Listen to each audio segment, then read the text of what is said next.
But before the committee could meet, on the night of December 26th, a mysterious fire swept through the asylum.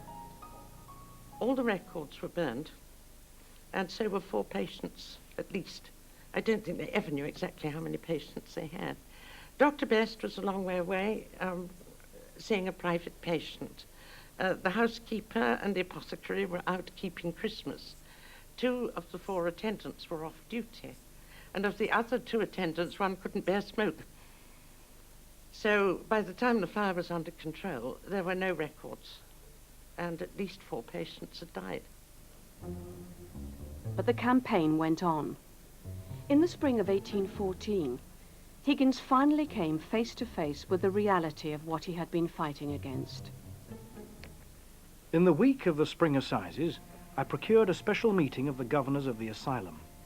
But having suspicions in my mind that there were some parts of the asylum which had not been seen, I went early in the morning to examine every place. We cannot visit without permission from Dr. Best. I'm a governor! I'm here for the governor's meeting! But that is 2 hours hence, sir. After ordering a great number of doors to be opened, I came to one which was in a retired situation in the kitchen apartments. Open this door! Really, sir, I must protest. You've seen the whole of the house. Open it. But the key is lost. Only this morning. Then find it, or I will find a key by the kitchen hearth. Namely, sir, the poker.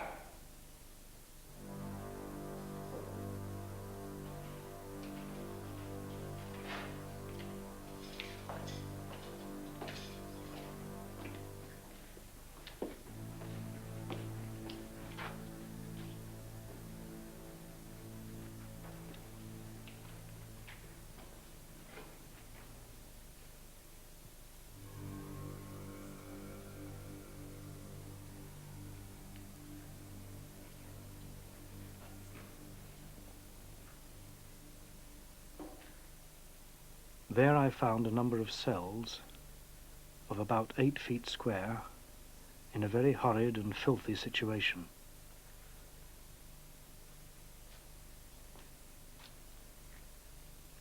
There was no other bedding than straw, which appeared to have been in use a long time, as it was absolutely saturated with wet. The walls were besmeared with excrement, the air hole perfectly filled with it, and the stench almost intolerable.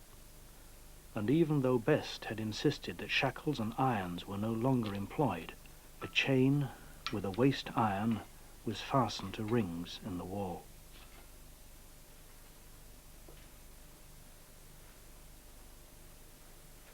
Is this cell inhabited by patients? At night, sir, by the women. How many women sleep down here? 13, sir.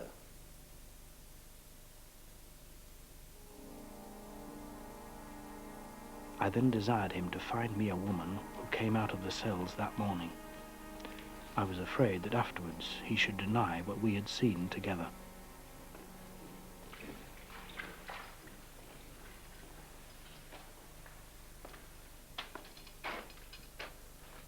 Now, sir, clap your hand upon the head of this woman.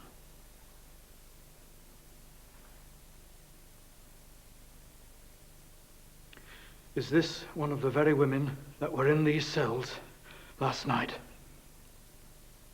She was. I became very sick and could not remain longer in that place. I vomited. It was a turning point in the reformers' perception of what needed to be done. Up until that point, people had thought that a revision of the rules, a certain modification in the management would be sufficient. After that, they really feel that the whole Augean stable has to be cleaned from top to bottom. At last, the governors acted. All of the asylum staff were sacked, with the exception of Dr. Best. But shortly after, Higgins pasted into his notebook a letter published in the York Courant. Having laboured under severe illness during the greatest part of the winter, it is my intention shortly to remove to a warmer climate. I therefore propose to resign my office at the ensuing quarterly meeting. Your most obedient, Charles Best. But the affair was not over yet. A scandal at London's Bethlehem Hospital echoed the abuses exposed at York. Pressure for government action mounted.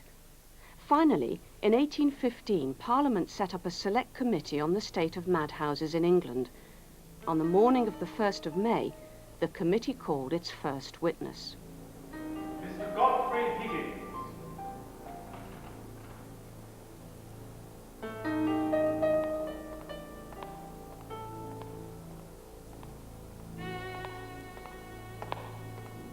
Higgins was later to refer to this moment as my Waterloo. Have you any knowledge of the state and condition of the York Lunatic Asylum and the method of treatment of the patients in that asylum? I have. Have the goodness to state to the committee how you became possessed of that information. In the year 1813, application was made to me to grant a warrant against a man who had assaulted a poor woman. I found him to be insane and ordered him... Higgins played a very important role in the giving evidence to the House of Commons committee. It was partly that he was the very first of the witnesses called. Unlike other people who were clearly parti pris, they were doctors with their own nostrums or they were zealots, he was a magistrate of the realm, and so he had some sort of legal and administrative standing. He was a gentleman. Dr. Best was brought down before the committee and he was absolutely evasive. He contradicted himself. He wouldn't answer many of the questions. And it's pretty clear that the Commons committee, led by an evangelical, really did want to carpet him. Is not your attendance here for the purpose of making some remarks on the evidence given respecting the York Asylum, of which you were a physician? It is. Did you, in the course of the 5 years you were physician, see those cells that have been referred to? I did. How soon after the visit of Mr. Higgins did you yourself inspect the cells in question? I really cannot say at the present time. Was it soon after? I believe it was. Can you say of your own personal knowledge that the representation made by Mr. Higgins on the cells is not perfectly correct? I cannot say it of my own personal knowledge. Have you any reason to doubt its correctness? I have not. Even Dr. Best's attempts at self-defense worked against him. Perhaps the committee would permit me to produce certain letters from individuals who had been recently confined in the asylum. The perusal of these letters may possibly tend to undeceive the committee in various particulars. During the time I was at the Lunatic Asylum, I was treated with the greatest attention towards my recovery. With respect to cleanliness, I always had my linen and other necessary conveniences kept in very good order. I was astonished to observe such good and wholesome food and regretted the want of appetite to partake of the several dishes which were... Pray accept my unfeigned thanks for your unbounded kindness to me and excessive humanity to that motley and turbulent societies, some of whom it seems have rendered...